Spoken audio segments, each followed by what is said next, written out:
Hello everyone, नया lecture है। ये GS2 को कंटिन्यू किया है। अगस्त वाला GS2 था, उसी को कंटिन्यू यहाँ पे मैंने किया हुआ, ठीक है।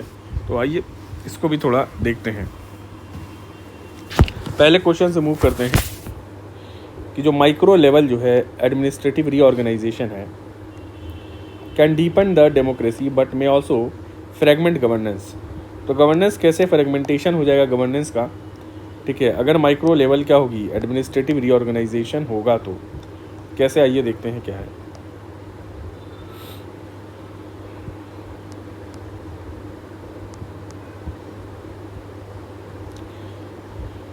देखो, अगर आप क्रिएट करोगे एक माइक्रो लेवल की एडमिनिस्ट्रेटिव यूनिट, जैसे कि डिस्ट्रिक्ट बनाओगे, सब डिवीज़न करोगे, ब्लॉक करोगे, तो एक स्ट्रेंथन इससे होगा पार्टिसिपेटरी गवर्नेंस, लोगों का ज़्यादा इन्वॉल्वमेंट होगा, सर्विस बढ़ जाएगी, ठीक है।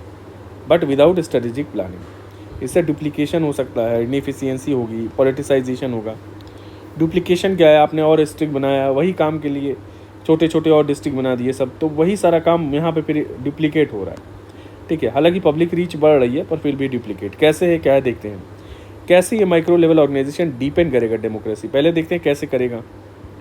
पब्लिक सर्विस को एक्सेसिबिलिटी बढ़ जाएगी, बस इतना ही लिखिए। जैसा आसाम का नया 10 न्यू कोर डिस्ट्रिक्ट बना हुआ है। सिटीजन सेंट्रिक गवर्नेंस हो जाएगी, सिटीजन्स का इंटरेक्शन होगा गवर्नमेंट का। जैसे केरला का पीपल प्लान कैंपेन था जिसमें हाई अटेंडेंस थी ग्राम सभा में। Improve precision in public welfare delivery, तो प्रिसीजन आ जाएगा।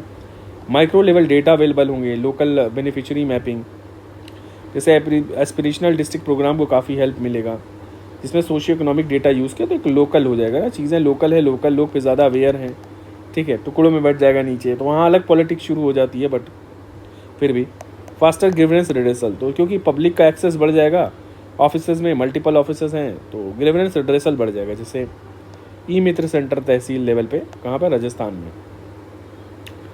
मार्जिनलाइज ग्रुप जो है इनका एम्पावरमेंट हो जाना। ईजियर एक्सेस जो होगा, it will increase participation in governance process. जैसे 6 शेड्यूल जो ऑटोनॉमस काउंसिल है आसाम और मेघालय में, जिससे ट्राइबल रिप्रेजेंटेशन बढ़ गया। अब फ्रेगमेंटेशन क्या है, यहाँ अपोज में लोग बात कर रहे हैं अब यहाँ पे कि गवर्नेंस फ्रेगमेंट कैसे हो जाएगी। एक ओवरलैप है और डुप्लीकेशन, जो एग्जिस्टिंग और न्यू यूनिट्स के बीच में कन्फ्यूज़न हो जाएगा। अब सेकंड ARC ने नोट किया जी, फ्लड कंट्रोल या कॉन्फ्लिक्ट में जब बिहार में मल्टीपल ओवरलैपिंग एजेंसीज की वजह से काम नहीं हो पाया, बचाव का कार्य अच्छे से नहीं हो पाया। फिजिकल बर्डन, तो भाई डिस्ट्रिक्ट बनाओगे तो पैसे खर्च होंगे ना, इंफ्रास्ट्रक्चर बनाना पड़ेगा, कॉपीज़ और लानी पड़ेंगी उसकी, जो भी है नाम बदलने में, बहुत सारी चीज़ों में। तो 14th फाइनेंस कमीशन ने कहा कि स्मॉल जो यूनिट है without revenue capacity, it increases the dependence on state transfer. आपको सैलरी और देना है, इंफ्रास्ट्रक्चर है, मेंटेनेंस कॉस्ट है, सब सारी। कॉन्स्टिट्यूशनल ब्रेकडाउन इन मल्टी एजेंसी प्रोजेक्ट, ज़्यादा यूनिट का मतलब है ज़्यादा इंटर डिपार्टमेंटल इंटरफेस हो जाएगा, ठीक है। तो 2018 की कैग की रिपोर्ट थी मनरेगा की, इसने साइट किया था delays due to unclear roles across newly formed blocks. तो नए जो ब्लॉक्स बने उनमें रोल्स क्या थे, रोल्स वर इनक्लियर। फिर पॉलिटिकल अपॉर्चुनिटीज़ में इन बाउंड्री क्रिएशन, डिमांड में भी driven by electoral arithmetic rather than efficiency. Efficiency की बजाय भाई हम अपने एरिया में ज़्यादा ब्लॉक बना लेंगे, हमारा ज़्यादा फ़ायदा हो जाएगा, दूसरे वाले एरिया में नहीं बनाएंगे, तो एसिमेट्री हो सकती है यहाँ पे, एसिमेट्री, ठीक है। विदिन द रीजन स्पेशली जो पॉलिटिकल डोमिनेटेड है और जो पॉलिटिकली डोमिनेटेड नहीं है। चलिए आइए, जैसे आंध्र प्रदेश की जो नए 13 डिस्ट्रिक्ट हैं उनको क्रिटिसिज्म फेस करना पड़ा because it was aligned with the MLA constituencies, ठीक है। Sorry, inadequate human resource capacity, तो हमारे पास रिसोर्स कैपेसिटी भी inadequate, we have inadequate human resource capacity. Staff shortage है जिससे सर्विस डिलीवरी में दिक्कत आती है। कैग का झारखंड का कैग ने पाया कि झारखंड में जो ऑडिटर जनरल का वो है 42% वो जो पोस्ट थी वो वैकेंट, तो यहाँ पे स्टाफ शॉर्टेज है, ये सब सारी चीज़ें हैं। देखिए अब वे फॉरवर्ड क्या करना है, क्लियर फंक्शनल डिमार्केशन करना है। कौन सा डिमार्केशन करना है, फंक्शनल, क्लियर फंक्शनल। अरे यार दिमाग खराब हो जाता भाई। क्लियर क्या है, फंक्शनल, क्लियर फंक्शनल डिमार्केशन करना है, ठीक है। पावर का, ड्यूटी का, ज्यूरिसडिक्शन का। देखो ARC ने क्या रिकमेंड किया है, functional mapping as a precondition to reorganisation. Functional mapping, किसको क्या करना है, क्या फिजिकल डिवोल्यूशन, पैसा वैसा देना भाई, फाइनेंशियली वाइबिलिटी रहे, ठीक है। परफॉर्मेंस बेस्ड ग्रांट हो, ये का है 15th फाइनेंस कमीशन में, performance based grant. Capacity building through targeted training, local officers को आप इक्विप करिए, ठीक है, विद एडमिनिस्ट्रेटिव और डिजिटल स्किल प्रोवाइड करिए, जैसे मिशन कर्मयोगी। ई गवर्नेंस प्लेटफॉर्म, ताकि सीमलेस कोऑर्डिनेशन हो between the unit. E governance delivery gateway, ये NEGD है, ठीक है, national e governance service delivery gateway.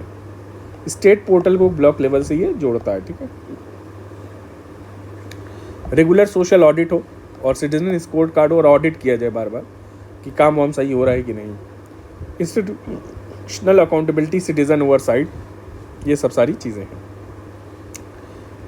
देखिए वेल प्लान्ड अगर माइक्रो लेवल रीऑर्गेनाइजेशन होगा, अगर इसमें रिसोर्स दिया जाए, फंक्शनल क्लैरिटी होगी और स्ट्रॉन्ग अकाउंटेबिलिटी फ्रेमवर्क होगा तो अच्छा गवर्नेंस होगा। गवर्नेंस सिटीजन सेंटर्ड हो जाएगा और प्रोएक्टिव होगा, वाइल अवॉइडिंग पिटफॉल इन एडमिनिस्ट्रेटिव फ्रेगमेंटेशन।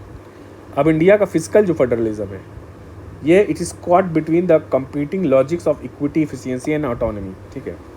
अब how finance commission balances these imperative, तो जो फिजिकल फेडरलिज्म है, जो पावर पैसे का है, जो डिवाइड करना है सेंट्रल स्टेट के बीच में, ठीक है, कम जिसमें लिक्विडिटी वाली बात आई, एफिशिएंसी और ऑटोनॉमी, इसमें क्या क्या चीज़ें हैं सब सारी देखते हैं। इंडिया का जो फिजिकल फेडरलिज्म है, इसको कहा जाता है कोऑपरेटिव बट कॉम्पिटिटिव। वेयर जहाँ पे 280 आर्टिकल फाइनेंस कमीशन से रिलेटेड और 75 से 281 ये इंश्योर करता है डिवोल्यूशन थ्रू फाइनेंस कमीशन। 81 में रिपोर्ट प्रेजेंट करता है, रिपोर्ट फाइनेंस कमीशन रिपोर्ट 281 में क्या है, रिपोर्ट प्रेजेंट की जाती है, ठीक है। एंड ये प्रेस में भी प्रेसिडेंट प्लेस करता है बिफोर द पार्लियामेंट। ये tensions between equity, efficiency and autonomy remain central.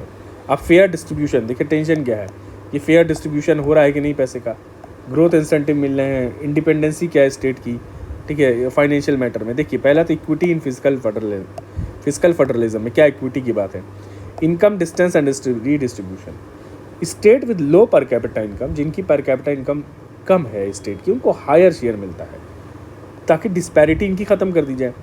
15th finance commission में 35% वेट दिया गया था किसको, इनकम डिस्टेंस को, ठीक है, to income distance to favour दो पुअर स्टेट को, जैसे बिहार यूपी को सपोर्ट किया जाए।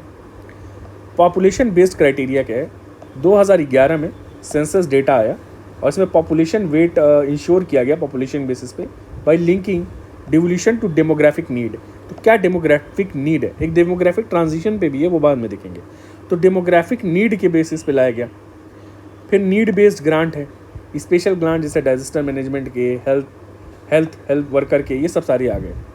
तो 14th फाइनेंस कमीशन ने रिकमेंड किया 2.87 लाख करोड़ इन लोकल बॉडी ग्रांट, ठीक है। तो स्ट्रेंथन करने के लिए ग्रास रूट इक्विटी। अब एफिशिएंसी क्या है, फिजिकल फेडरलिज्म में क्या, कैसे एफिशिएंसी आएगी। पहला तो परफॉर्मेंस इंसेंटिव दे दो आप, देखो डिवोल्यूशन को लिंक करो रिफॉर्म से, जैसे GST कंप्लाई स्टेट कर रहा है कि नहीं, ठीक है, फिजिकल डेफिसिट को कंट्रोल कर रहा है कि नहीं, रिस्पॉन्सिबल गवर्नेंस, तो इससे आप परफॉर्मेंस इंसेंटिव मतलब ज़्यादा पैसा दे दो। जैसे 15th फाइनेंस कमीशन का एक परफॉर्मेंस बेस्ड क्राइटेरिया था पावर सेक्टर रिफॉर्म के लिए, ठीक है, और टैक्स एफर्ट के लिए। तो उसमें क्या हुआ, परफॉर्मेंस इंसेंटिव दिए गए, जिसने पावर सेक्टर रिफॉर्म किया, रिन्यूएबल एनर्जी ज़्यादा लगाई, ये सब सारी चीज़ें। एफिशिएंसी की तरफ बढ़े, लेसर इमिशन की तरफ बढ़े, टैक्स कलेक्शन में ज़्यादा योगदान दिया तो उनको ज़्यादा पैसा। इंकरेज करना कॉम्पिटिटिव फेडरलिज्म, ये क्या है, efficiency parameters reward state for increasing own tax revenue and reducing date.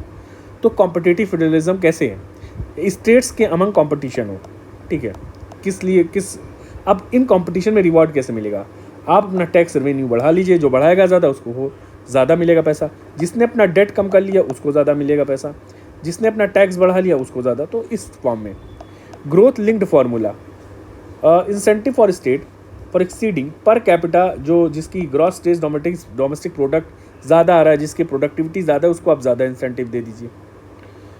Proposal, जैसे प्रपोजल एक यूनिवर्सिटी ऑफ हैदराबाद स्टडी में आया था कि सजेस्टिंग बेंच मार्क सजेस्ट करना है तो फेयरर इवैल्यूएशन, ठीक है, फेयरर इवैल्यूएशन पे भी।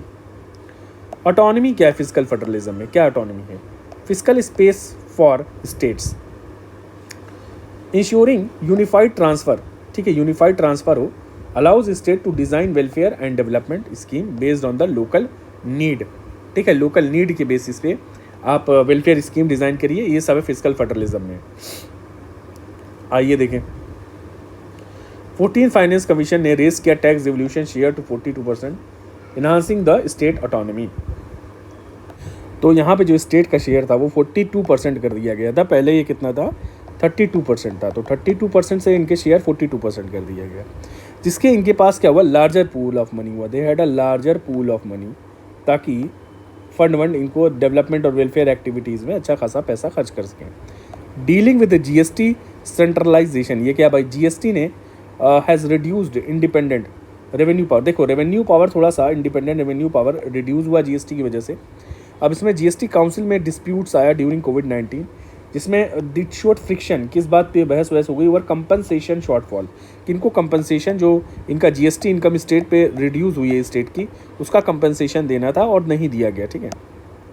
फिर प्रोटेक्टिंग कॉन्स्टिट्यूशनल फेडरलिज्म, आर्टिकल 268 से 81 इंश्योर करता है clear division of financial power है, ठीक है, बिटवीन द सेंटर और स्टेट, ठीक है, इसको प्रोटेक्ट करना। तो ये ऑटोनॉमी है फिजिकल फेडरलिज्म की, ठीक है।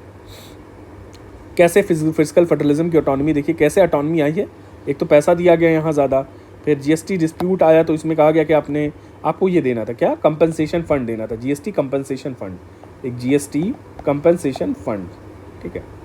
अब ये प्रॉपरली नहीं दिए गए, ये सब सारी चीज़ें हैं। एसआर बोमई केस 1994, अगर मैं इसको हाईलाइट कर लूँ, एसआर बोमई केस 1994, तो इसमें क्या कहा गया, upheld federalism as basic structure है, और ये स्टेट ऑटोनॉमी को रीइंफोर्स करता है, क्या, federalism. How finance commission can balance equity, efficiency और ऑटोनॉमी, कैसे फाइनेंस कमीशन बैलेंस करता है, बैलेंस्ड वेटेज ऑफ क्राइटेरिया। देखो, reducing over dependence on income distance while raising efficiency parameter can maintain fairness. सिर्फ इनकम डिस्टेंस नहीं है, इसके अलावा और भी क्राइटेरियाज हैं, let me show you.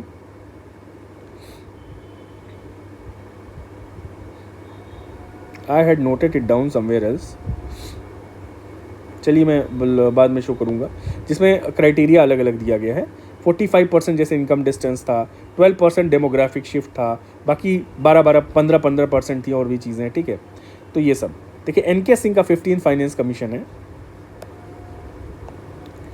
Recommend किया था बैलेंसिंग एफिशिएंसी एंड इक्विटी, ठीक है, फॉर स्टेबल डिवोल्यूशन।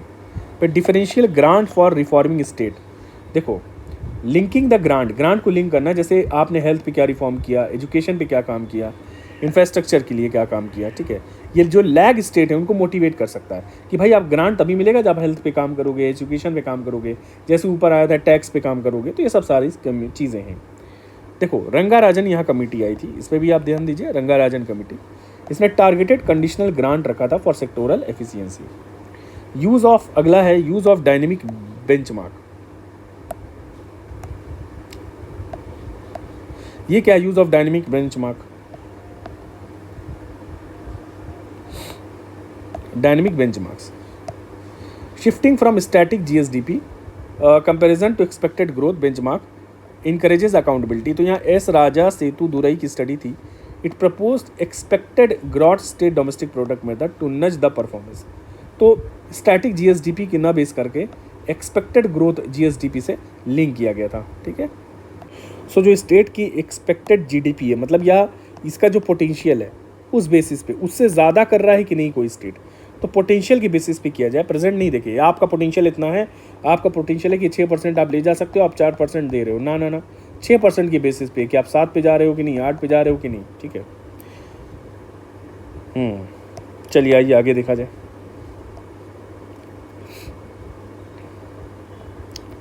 ट्रांसपेरेंसी है कंसल्टेशन प्रोसेस में कि नहीं है, वाइडर इंगेजमेंट हो स्टेट्स का, ठीक है, इससे ट्रस्ट होगा और एड्रेस होगा, ऑटोनॉमिक कंसर्न्स एड्रेस हो जाएंगे। 16th फाइनेंस कमीशन क्या है, कंसल्टेशन मीटिंग 2025 की, इसने पार्टिसिपेटरी डायलॉग की बात की थी सारे स्टेट्स के साथ। फिर institutional innovation and beyond formula, independent panel बनाना लॉन्ग टर्म स्ट्रक्चरल रिफॉर्म के लिए, ठीक है, जैसे क्लाइमेट फाइनेंस जो है, it can ease pressure on finance commission. 15वीं जो फाइनेंस कमीशन थी, इसमें स्पेशल मैंडेट था डिफेंस और डिजास्टर फंड के लिए, एक ब्रॉडर स्टेप था, ठीक है, इंस्टीट्यूशनल डिज़ाइन। तो जो ड्यूरेबिलिटी इंडियन फिजिकल फेडरलिज्म की पावर या पैसे का डिवीजन सेंटर स्टेट में, ये केयरफुल बैलेंस होना चाहिए between equity, efficiency and autonomy. और इट मस्ट, जो finance commission was evolve from mechanical formula towards dynamic performance based हो, पार्टिसिपेटरी डिवोल्यूशन फ्रेमवर्क हो, तो एक कीवर्ड है, आप कुछ लिख लीजिएगा, पार्टिसिपेटरी डिवोल्यूशन फ्रेमवर्क, जिससे फेयर डिस्ट्रीब्यूशन हो और सस्टेन्ड ग्रोथ हो। अब यहाँ सेपरेशन ऑफ पावर की बात की जाती है। Explain the constitutional role and responsibility of vice president of India, compare them with the भाई vice president of United States से कंपेयर करो। अभी आए भी थे ये वाइस प्रेसिडेंट यूनाइटेड स्टेट्स के वाइस प्रेसिडेंट। अब देखो कॉन्स्टिट्यूशनल रोल और रिस्पॉन्सिबिलिटी क्या है वाइस प्रेसिडेंट ऑफ इंडिया। ये एक्स ऑफिसियो चेयरमैन है राज्यसभा के, अपर हाउस में बैठते हैं, सब सारी चीज़ें हैं, बिल विल देखते हैं, सब सारी चीज़ें। एक्स एस प्रेसिडेंसी, प्रेसिडेंट बन जाता है जब प्रेसिडेंट होते नहीं है, ठीक है, अंडर आर्टिकल 65, ठीक है। और प्रेसिडेंशियल पावर भी इसके पास होता है जब तक कि 6 महीने में इलेक्शन ना हो जाए। फिर इलेक्शन का प्रोसेस है, elected by MPs of both the house, ठीक है। और इसमें कौन कौन है, दोनों हाउस के, nominated as well as selected, दोनों होते हैं। नॉमिनेटेड भी होते हैं और रियल जो मेंबर हैं वो भी हैं, इलेक्टेड मेंबर भी हैं, तो इसमें खास बात होती है। टेन्योर क्या होता है, 5 साल के लिए होते हैं, ठीक है। और राज्यसभा रेजोल्यूशन पास करता है, ठीक है, 14 दिन की नोटिस दी जाती है। फिर at the same time Lok Sabha का कॉन्करेंस भी चाहिए।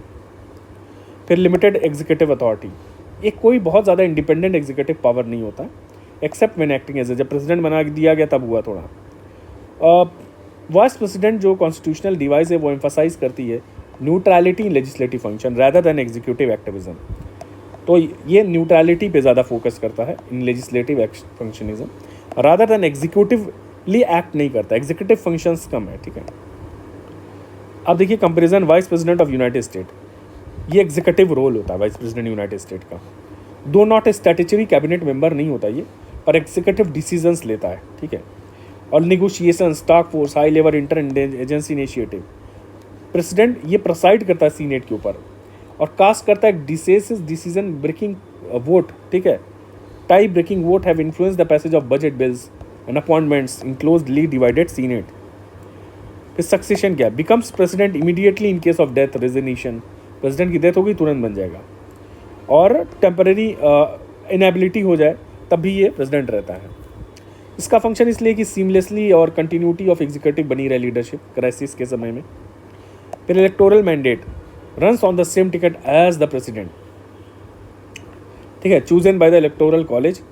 फिर a joint mandate ensures political accountability of both the office to the same electoral outcome.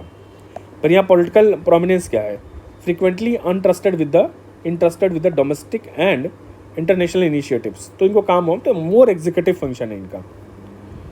Summit पे रिप्रेजेंट करेगा, स्पेशल मिशन ले जाएगा, ठीक है, मोर एग्जीक्यूटिव रोल।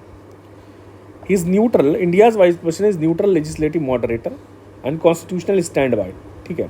जबकि यूएस का जो है it is active executive partner with visible political and diplomatic responsibilities बहुत है इनकी। This contrast reflects the logic of parliamentary emphasis on legislative neutrality versus presidential prioritisation of executive continuity, ठीक है। तो ये सब सारी चीज़, चलिए सब सारी चीज़ें हो गया है। आइए देखते हैं अगला क्वेश्चन,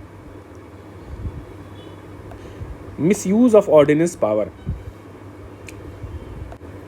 देखो ऑर्डिनेंस जो है आर्टिकल 123 वाला, ठीक है, और इसको बहुत मिसयूज़ किया जा रहा है। कैसे, और अगर स्टेट वाले में होगा तो 213 हो जाएगा, ये स्टेट वाला जो गवर्नर वाला है। तो सेंटर में देखो ये पावर बहुत मिसयूज़ किया जा रहा है। एग्जीक्यूटिव ओवर रीच, बार बार एग्जीक्यूटिव ओवर रीच की बात हो जा रही है, क्योंकि जब ऑर्डिनेंस इशू होता है फिर उसको बिल पास की जाती है, ठीक है, फर्दर पर डिस्कशंस नहीं हो पाते इसमें बहुत ज़्यादा। और अंडरमाइंस लेजिस्लेटिव प्रोसेसेस, कैसे लेजिस्लेटिव प्रोसेस को अंडरमाइन करता है ये हम देखेंगे। अब यहाँ हम लोगों से कहा गया है कि हम एग्जामिन करें कॉन्स्टिट्यूशनल सेफगार्ड के अगेंस्ट आर्बिट्ररी ऑर्डिनेंस के लिए। अगर कोई भी आर्बिट्ररी ऑर्डिनेंस प्रमलगेट हो जा रहा है तो क्या हमारे पास सेफगार्ड है। How has the judiciary responded to such misuse, बहुत इंपॉर्टेंट है क्वेश्चन ये, ठीक है, ये एग्जाम में आता ही रिपीट करता है। चलिए देखिए, ऑर्डिनेंस मेकिंग पावर है, सबसे पहली बात अर्जेंसी के लिए, लेजिस्लेटिव अर्जेंसी के लिए। भाई पार्लियामेंट सेशन में नहीं है, स्टेट का जो विधानसभा है सेशन में नहीं है, उस वक्त के लिए होता है। Is not exploited for political expediency, raising concern about democratic subversion and weakening of legislative supremacy. कैसे, आइए देखते हैं। Constitutional safeguard against arbitrary ordinance promulgation, क्या पहले बताइए सेफगार्ड क्या है। एक मिनट, यहाँ पे लिखा है, ठीक है, आइए सेफगार्ड देखते हैं क्या है। Ordinance can only be promulgated when parliament और स्टेट सेशन में नहीं होता, ठीक है। तो दिस सेशन बेस्ड लिमिटेशन, और जब ऑर्डिनेंस अप्रूव होता है रीअसेंबली की विदिन 6 वीक्स इसको पास कर देना होता है, तो इस टाइम बाउंड वैलिडिटी, ठीक है, वरना ये ऑटोमेटिकली लैप्स कर जाएगा। ठीक। तीसरा, requirement of legislative tabling. Even ordinance lapse it must be tabled in the legislature, ताकि ट्रांसपेरेंसी रहे, उसका रिकॉर्ड रहे, प्रिजर्विंग द अकाउंटेबिलिटी, ताकि इसकी अकाउंटेबिलिटी प्रिजर्व रहे। यहाँ जैसे कृष्ण कुमार सिंह और स्टेट ऑफ बिहार केस था, इसने हेल्ड किया that failure to table violate constitutional. देखिए, अगर आप टेबल पे नहीं रख रहे हो, ठीक है, लेजिस्लेचर के सामने नहीं रख रहे हो, it violates the constitutional procedure. ये Krishna Kumar Singh versus state of Bihar 2017 का जजमेंट है। President and governor not autonomous. जो हेड ऑफ स्टेट है ही मस्ट एक्ट, कैसे, एड और advice of the council of minister पे काम करेगा, और ऑटोनोमस नहीं इस मैटर में। Article 74 and article 163 limit personal discrimination in promulgating ordinance. तो ऑर्डिनेंस प्रोमलगेट करने में 74 जो है प्रेसिडेंट केस में और 163 गवर्नर्स के केस में ये है, it act as a check, ठीक है, it limits the personal discretion. Prohibition of repromulgation. Repeated issue of बार एक ही ऑर्डिनेंस आप पास कर रहे हो और इसमें लेजिस्लेटिव एनैक्टमेंट नहीं हो रहा है, it is unconstitutional and fraud on the constitution. Wadhwa versus state of Bihar में कहा गया repromulgation without legislative intent as illegal. अगर लेजिस्लेटिव इंटेंट नहीं है और बार आप कर रहे हो, तो वाधवा के केस में बिहार वाले में कहा गया repromulgation without legislative intent as illegal. चलिए आइए अब देखते हैं जुडिशियल रिस्पांस क्या है मिसयूज़ के लिए, कि मिसयूज़ ना हो ऑर्डिनेंस पावर का जुडिशियल रिस्पांस क्या है, क्या जजेस क्या करेंगे, जुडिशरी क्या है। पहला इनवैलिडेट कर देना, रीप्रमलगेशन जो बार हो रहा है उसको इनवैलिडेट कर देगी सरकार, judiciary has explicitly prohibited the repeated promulgation. जैसे बादवा के केस में हुआ था, it struck down Bihar's practice of continuous repromulgation of over 250 ordinance. तो ये बड़ा इंपॉर्टेंट पॉइंट हो गया। लगभग 250 ऑर्डिनेंस बार पास हो रहे थे वाधवा के केस में, और फिर सुप्रीम कोर्ट ने कहा नहीं भैया, विदाउट लेजिस्लेटिव इंटेंट, यहाँ लिखा ना विदाउट लेजिस्लेटिव इंटेंट आप नहीं पास करोगे ऑर्डिनेंस, ठीक है। 87 का केस था स्टेट ऑफ बिहार वाला। जुडिशियल रिव्यू ऑफ सेटिस्फैक्शन, ये क्या है, judicial review of satisfaction. Court ने हेल्ड क्या किया है कि president and governor satisfaction is justiciable specially when exercised mala fide और एक्स्ट्रारीनस ग्राउंड पे, ठीक है। कृष्ण कुमार सिंह केस में कहा गया कि satisfaction is not immune from judicial review. तो जुडिशियल स्क्रूटिनी जो है वो होएगी किसकी, सेटिस्फैक्शन ऑफ द प्रेसिडेंट की होएगी, ठीक है। और जुडिशियल रिव्यू ऑफ सेटिस्फैक्शन में कहा गया है ये कि जो courts have held that president और गवर्नर का जो सेटिस्फैक्शन है इट इज़ जस्टिसिएबल, ठीक है, स्पेशली व्हेन जब एक मेलाफाइड और एक्स्ट्रा रेनस ग्राउंड पे नहीं है। सॉरी यहाँ एक चीज़ मैंने गलत बोल दी कि मेलाफाइड या एक्स्ट्रा रेनस होगा तो जुडिशियल जस्टिसिएबल है। Let me explain once again. तो अगर मेलाफाइड है डिसीजन या एक्स्ट्रा रेनस ग्राउंड पे है तो जस्टिसिएबल है और जुडिशियल रिव्यू हो सकता है। जैसे बार आप रीप्रमलगेट कर रहे हो, प्रोसीजरल, एक तो देखिए कई चीज़ें आती हैं कि एक तो प्रोसीजर आप फॉलो नहीं कर रहे हो प्रॉपरली, दूसरा इररेनियस या कोई आप आर्बिट्रेरी डिसीजन ले रहे हो, ठीक है, कोई गलत इंटेंट से आप बार रीप्रमलगेट कर रहे हो क्या नाम है अपना ऑर्डिनेंस। तो ये सब सारी चीज़ें इसमें आ जाती है कि कोर प्रिंसिपल देखा जाता है कि क्या प्रेसिडेंट क्यों आप बार रीप्रमलगेट कर रहा है, इसलिए जुडिशियल रिव्यू होगा और इम्यून नहीं होगा ये जुडिशियल रिव्यू से, ठीक है। कि अब्यूज़ ऑफ पावर तो नहीं है यहाँ पे कि बार किस इंटेंट से कर रहा है ये, या प्रोसीजरल मैनिपुलेशन तो नहीं कर रहा है, इसलिए स्क्रूटनाइज किया जाएगा प्रोसीजरल मैनिपुलेशन को, ठीक है। तो ये सब वाधवा के केस में डिस्कस थे। दूसरा यहाँ पे देखिए ये ना scrutiny procedural manipulation, judiciary checks for abuse of procedural law, ठीक है, to serve the political motive और एग्जीक्यूटिव एक्सेस, कि क्या पॉलिटिकल मोटिव है, क्या इनको ज़्यादा फ़ायदा है, पर्सनल गेन है, क्या है पॉलिटिकल मोटिव और यहाँ पे एग्जीक्यूटिव एक्सेस। देन एससीज सुप्रीम कोर्ट का एक ओरल ऑब्जर्वेशन था कहाँ, बांके बिहारी टेम्पल केस में, इसमें क्रिटिसाइज किया क्लैंडस्टीन और civil litigation to justify ordinance for temple control. अब यहाँ पे क्लैंडस्टीन क्या नाम है, जैसे कि यहाँ पे कहा गया है कि इसका एग्जाम्पल था स्क्रूटिनाइजिंग प्रोसीजरल मैनिपुलेशन। इसमें जुडिशरी चेक करता है कि अब्यूज़ नहीं है प्रोसीजरल लॉ का, या पॉलिटिकल मोटिव क्या, एग्जीक्यूटिव एक्सेस तो नहीं यूज़ हो रहा है। जैसे एससी का जो यहाँ ओरल ऑब्जर्वेशन था बाकी बिहारी टेम्पल में, इसमें क्रिटिसाइज़ किया गया था clandestine civil litigation to justify ordinance for temple control. Clandestine का मतलब ये हो गया, यहाँ पे एक यहाँ हिडन लीगल प्रोसीडिंग अगर हो रही है, हिडन लीगल प्रोसीडिंग है, ठीक है, और बहुत ही नॉट ओपन टू पब्लिक है, तो आप इसमें कई चीज़ें आप पब्लिक एक्सेस नहीं होता है, पब्लिक रिकॉर्ड नहीं हो पाता है। सारी पार्टीज़ जो हैं जो इन्वॉल्व इसमें, तो उसमें पार्टीज़ को जानकारी दी जाती है कि ताकि वो क्लेम कर सकें, ये पर यहाँ नहीं दिया गया।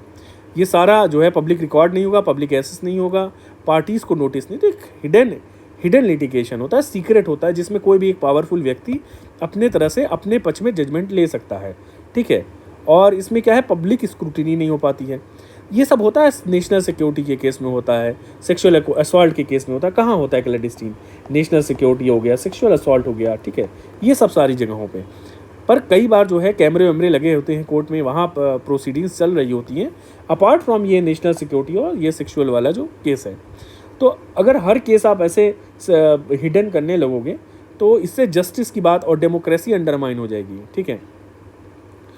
और ये पब्लिक ट्रस्ट जो है कि मतलब चुपके आपने काम कर लिया, कोई पैसे वाला आदमी है, सारा प्रोसीजरल जो ये हिडन हो गया, अब पब्लिक को पता नहीं है किसके पक्ष में गया है, तो यहाँ अनजस्ट डिसीजन हो सकता है, इनजस्टिस हो सकती है किसी के खिलाफ, ठीक है। और ये आगे के लिए प्रेसिडेंट सेट हो सकता है कि ये अभी हुआ है, बार बार होएगा तो लोग बच जाएंगे इससे। थोड़ा सा पब्लिक चेक भी चाहिए, पब्लिक स्क्रूटिनी भी चाहिए होती है, पब्लिक का ट्रस्ट होता है सुप्रीम कोर्ट्स में कि हमें न्याय यहाँ मिलेगा, और वहाँ भी न्याय चुपके मिलने लगे, वहाँ गुप्तबाजी होने लगे और गुप्त लोग से क्रिया करने लगे रूप में, तो ओपन कहाँ रह गया। ये क्वेश्चन करता है, it questions the transparency of the court की भी तो कुछ ट्रांसपेरेंसी होती है। कोर्ट भी तो एक पब्लिक सर्विस ही दे रहा है, एक जजमेंट आप दे रहे हो, एक तरह से सर्विस ही कर रहे हो, न्याय कर रहे हो। कोर्ट की भी एक अकाउंटेबिलिटी होती है, चुपके चापके नहीं करना है। प्रोटेक्टिंग लेजिस्लेटिव प्राइमेसी, कोर्ट ने रिटरेट किया है that ordinance making power is an exceptional not an alternative. ये एक्सेप्शनल सर्कमस्टेंस है, ये बड़ा इंपॉर्टेंट वाला पॉइंट है। RC Cooper versus union of India, ये आप हमेशा याद रखिएगा। RC Cooper versus union of India ने लेजिस्लेटिव सुप्रीमेसी दी है ओवर ऑर्डिनेंस बेस्ड गवर्नेंस। तो there is legislative supremacy over ordinance based governance, RC Cooper के केस में है, ये आप जरूर ध्यान रखें, ठीक है, इसको याद रखिएगा आप लोग। आगे क्या है, reinforcement of constitutional morality. Judiciary ने ये स्ट्रेस किया है दैट कि ordinance must adhere to the principle of democratic ethics, जो नॉट कन्वीनियंस, तो कन्वीनियंस के बेस पे ना हो, ऑर्डिनेंस डेमोक्रेटिक एथिक्स के बेस पे हो। जैसे कृष्ण कुमार सिंह केस में सुप्रीम कोर्ट ने कहा कि ordinance must reflect constitutional necessity, political expediency और यूजफुलनेस के बेसिस पे नहीं, कॉन्स्टिट्यूशनल नेसेसिटी है इसलिए ऑर्डिनेंस आ रहा है। आइए, upholding the constitutional balance demand that ordinance power be rare justified. तो ऑर्डिनेंस पावर क्या होना चाहिए, it should be rare, it should be justified and transparent. अगला क्वेश्चन, जिससे डेमोक्रेटिक इंटीग्रिटी रहेगी, एग्जीक्यूटिव शॉर्टकट्स हैं, अगेंस्ट एग्जीक्यूटिव शॉर्टकट नहीं अपनाना है। डेलिबरेशंस होने चाहिए, डिस्कशंस होनी चाहिए, कमेटी को रिपोर्ट जाती है तो बिल पास होती है, कमेटी डिस्कस करती है, ठीक है, और बिल के ऊपर तो सब बहुत सारा प्रोसीजर्स होता है, तो इससे हेस्टी लेजिस्लेशन से बच जाता है। इसमें कोई लूप होल्स है तो उसको प्लग इन कर दिया जाता है, कोई कमी आई है, कोई अनजस्ट या इलीगल चीज़ डाल दी गई है, इलीगल तो नहीं, अनजस्ट चीज़ डाल दी गई है जो बेसिक स्ट्रक्चर के अगेंस्ट है, या which is unfair, which is not humanitarian, which is profit oriented, तो बहुत सारी चीज़ें होती हैं इसमें। अब यहाँ पे अगला सवाल है, व्हाट इज़ द सिग्निफिकेंस, क्या है जॉइंट पार्लियामेंट्री कमेटी का, बहुत important, as a legislative oversight, ठीक है। इसका फंक्शनिंग, इफेक्टिवनेस देखेंगे, कैसे ये पार्टिसिपेटरी लॉ मेकिंग को इंश्योर करता है और कैसे स्ट्रेंथेंड किया जाए इसको टू मीट डेमोक्रेटिक एक्सपेक्टेशन। पहला देखिए, इन इंडिया जो डेमोक्रेसी है, द कमिटीज़ जैसे जॉइंट पार्लियामेंट्री कमिटीज़ हैं, they serve as instrument of detailed legislative scrutiny. तो डिटेल्ड लेजिस्लेटिव स्क्रूटिनी होती है, और इसमें political it is beyond the political binaries of the floor, और देयर सिग्निफिकेंस ग्रोज जब लेजिस्लेशन बहुत कॉम्प्लेक्स हो जाता है, क्योंकि एक्सपर्ट व्यू भी दी जाए, इसमें एक्सपर्ट्स भी इंक्लूड किए जाते हैं, उनके भी व्यूज़ लिए जाते हैं। सिग्निफिकेंस क्या है जॉइंट पार्लियामेंट्री कमेटी का, एज अ लेजिस्लेटिव ओवरसाइट। अभी जैसे क्या नाम है, उम्मीद है ना, क्या नाम है, अभी जो वक्फ को रिप्लेस किया गया अभी, ठीक है, उम्मीद से, तो वो सब सारा उसमें जेपीसी बैठी थी। तो जेपीसी क्या इंक्लूड करती है? Member from both the house, दोनों हाउस के मेंबर हैं। इससे क्या आ गई? न्यूट्रलिटी आ गई, न्यूट्रलिटी और लेजिटिमेसी आ गई, क्योंकि बाई पार्टीसन स्क्रूटिनी को इंश्योर किया गया। ठीक है, बाई पार्टीसन स्क्रूटिनी, दोनों पार्टी के, दोनों हाउस के लोग हैं, अलग अलग पार्टी के मेंबर हैं। अब बोफोर्स डील में एक जेपीसी बैठी थी, इसने स्क्रूटिनाइज किया था क्या? डिफेंस प्रोक्योरमेंट में जो इरेगुलरिटी आती है अक्रॉस पार्टी लाइन। अब फैसिलिटेट्स स्पेशल लेजिस्लेटिव एग्जामिनेशन, कैसे? ये फोरम प्रोवाइड करता है फोकस्ड स्टडी का on ethical and policy heavy subjects. जैसे 2G स्पेक्ट्रम में जेपीसी बैठा था, इसमें टेलीकॉम पॉलिसी के फेलियर्स को देखा जाए तो it facilitates specialised legislative examination हो जाता है। एग्जीक्यूटिव की अकाउंटेबिलिटी हो जाती है जब जेपीसी रिपोर्ट बनती है। दो नाउट बाइंडिंग नहीं होती है, बट पॉलिटिकल प्रेशर होता है इसके ऊपर, ताकि करेक्टिव एक्शन हो सके, ट्रांसपेरेंट रहे, नहीं वरना अपनी मनमानी से कुछ भी पास कर देंगे ये लोग। पेस्टिसाइड रेजिड्यूज इन फूड, जो भी पेस्टिसाइड डाला जाता है, इस पर एक कमेटी बैठी जिसमें FSSAI नॉर्म्स को टाइटन किया गया। फिर बिल्ड पब्लिक कॉन्फिडेंस, पार्लियामेंट में कॉन्फिडेंस, पब्लिक को कॉन्फिडेंस आ जाएगा। ठीक है, कि demonstrates parliament due diligence in law making specially constitutional matter. JPC demand की गई थी data protection bill pay, stemmed from privacy, तो राइट टू प्राइवेसी होना चाहिए ना, आर्टिकल 21 भी एक्सप्लेन करता है प्राइवेसी होनी चाहिए। और सर्विलांस तो नहीं सरकार कर रही है डाटा प्रोटेक्शन बिल के थ्रू, और ठीक है ये सब सारी चीज़ें। तो ये पुत्ता स्वामी केस में रखा गया था 2017 में, राइट टू प्राइवेसी इंक्लूड कर दी गई थी आर्टिकल 21 में। सपोर्ट स्टॉक होल्डर कंसल्टेशन, देखो JPC often invites subject expert, मैंने कहा था ना सब्जेक्ट एक्सपर्ट आते हैं, सिविल सोसाइटी इंगेज हो जाती है, सब सारे ब्यूरोक्रेट्स हैं, तो इससे पार्टिसिपेटरी गवर्नेंस होता है। Personal director protection bill pay JPC बैठी थी और टेक फॉर्म से और सिविल सोसाइटी से राय ली गई थी। इफेक्टिवनेस कैसे है? पॉजिटिव एस्पेक्ट देखते हैं। पहला ब्रॉडर रिप्रेजेंटेशन हो जाएगा पॉलिटिकल वॉइस का, ठीक है। Public consultation, civil society input, normal चीज़ है। लैंड एक्विजिशन बिल पे भी लिया गया था जेपीसी, क्लॉज बाय क्लॉज, तो यहाँ पे बड़ा इंपॉर्टेंट ये वाली लाइन है कि क्लॉज बाय क्लॉज स्क्रूटिनी होती है। इससे ये होता है कि जो लॉज हैं आर वेटेड विद प्रिसीजन और अलाइनमेंट विद द एग्जिस्टिंग स्टैच्यूट्स, जो भी एग्जिस्टिंग स्टैच्यूट्स है उससे अलाइन कर रहा है। जेपीसी जो है IBC bill pay improve the creditor debtor balance, तो केयरफुल ड्राफ्ट किया गया था इसको, जिससे क्रेडिट पैसा देने वाले उधार लेने वाले इन पे बैलेंस रखा गया था, किसी एक के पक्ष में नहीं था। एविडेंस बेस्ड रिकमेंडेशन है, ट्रस्ट होता है पार्लियामेंट्री रिव्यू में as not being purely political, it's not political, it is evidence based, publicly demanded जो है। जैसे स्टॉक मार्केट स्कैम हुआ था उस पर जेपीसी बैठी थी और इसने इन्फ्लुएंस किया था creation of SEBI's टाइटर surveillance power. क्या सेबीज टाइटर सर्विलांस पावर, ये जो स्टॉक मार्केट स्कैम हुआ उस पर जेपीसी बैठी, इससे क्या क्रिएट हुआ? SEBI's टाइटर surveillance power. चैलेंजेस क्या है इफेक्टिवनेस में? देखो बाइंडिंग वैल्यू नहीं, जो भी रिकमेंडेशंस हैं दे आर नॉट बाइंडिंग, तो कई बार ये फुली इंप्लीमेंट नहीं हो जाता है, जैसे 2G स्कैम में। डिलेज हो सकता है, प्रोलॉन्ग टाइम ले सकता है, 3 साल लग गया था डाटा प्रोटेक्शन बिल में। Partition conduct with in community, अब डोमिनेंस ऑफ रूलिंग पार्टी है इसमें, तो इससे न्यूट्रलिटी को दिक्कत आती है। और 2021 में जेपीसी रिपोर्ट जो डाटा प्रोटेक्शन बिल था ये हैविली स्क्यूड था टुवर्ड्स द एग्जीक्यूटिव व्यूज, तो बायस था टुवर्ड्स द एग्जीक्यूटिव व्यूज, ठीक है। और इसमें कहा गया कमेटी ने बहुत सपोर्ट किया डाटा प्रोटेक्शन बिल को क्योंकि रूलिंग पार्टी के मेंबर थे। लिमिटेड पब्लिक ट्रांसपेरेंसी, ज़्यादातर डिलीबरेशंस होते हैं कॉन्फिडेंशियल होते हैं, तो पब्लिक सिटीजन के एंगेजमेंट नहीं है। दो देर इंगेजमेंट ऑफ क्या नाम है सिविल सोसाइटी ऑर्गेनाइजेशन या public experts, but still there is limited public transparency. जैसे जेपीसी प्रोसीडिंग पब्लिश या लाइव स्ट्रीम्ड होती है कहाँ पे? यूके में सेलेक्ट कमेटी में। फिर एडहॉक फॉर्मेशन विदाउट क्राइटेरिया, जो बिल सेलेक्ट किए जाते हैं जेपीसी के लिए और ऑफन अपीयर्स पॉलिटिकली ड्रिवन होते हैं रेदर देन प्रोसीजर है। तो गवर्नमेंट रिफ्यूज़ की थी, जो फार्म बिल आए थे उस पर रिफ्यूज़ कर दी जेपीसी।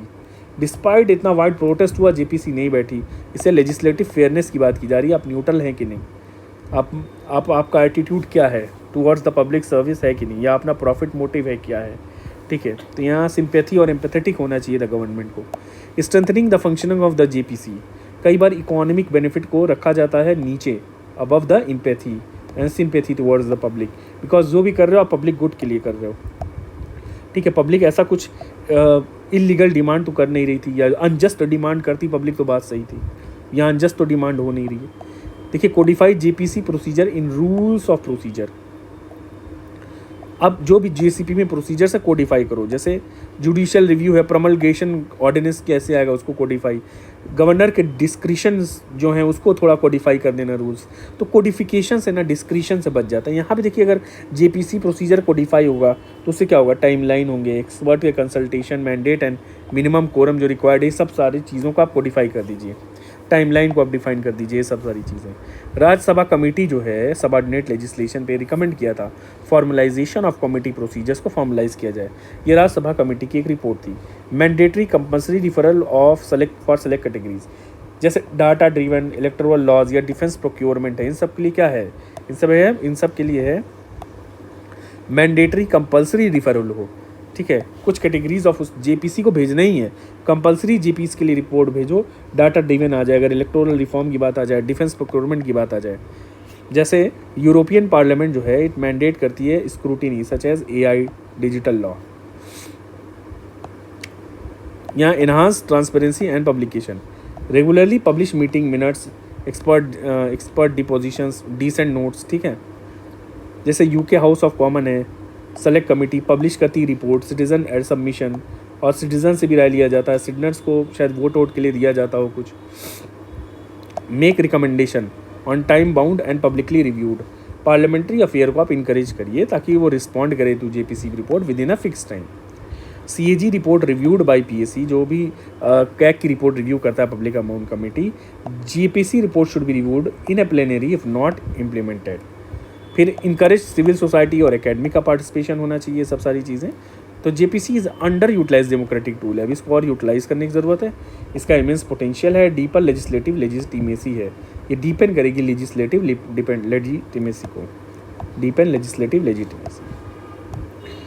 इट्स इंस्टीट्यूशनलाइजेशन या प्रोसीजरल स्ट्रेंथनिंग, इसकी transparency, it can ensure at it evolves as a pillar of deliberative and participatory government की तरफ बढ़ता है इन इंडियाज मेच्योरिंग डेमोक्रेसी, ठीक है। नेक्स्ट वाला जो है हम अगले से क्वेश्चन करेंगे, ठीक है, अगले लेक्चर से ये नेक्स्ट वाला रोल ऑफ पार्लियामेंट और ये सब करेंगे। Thank you.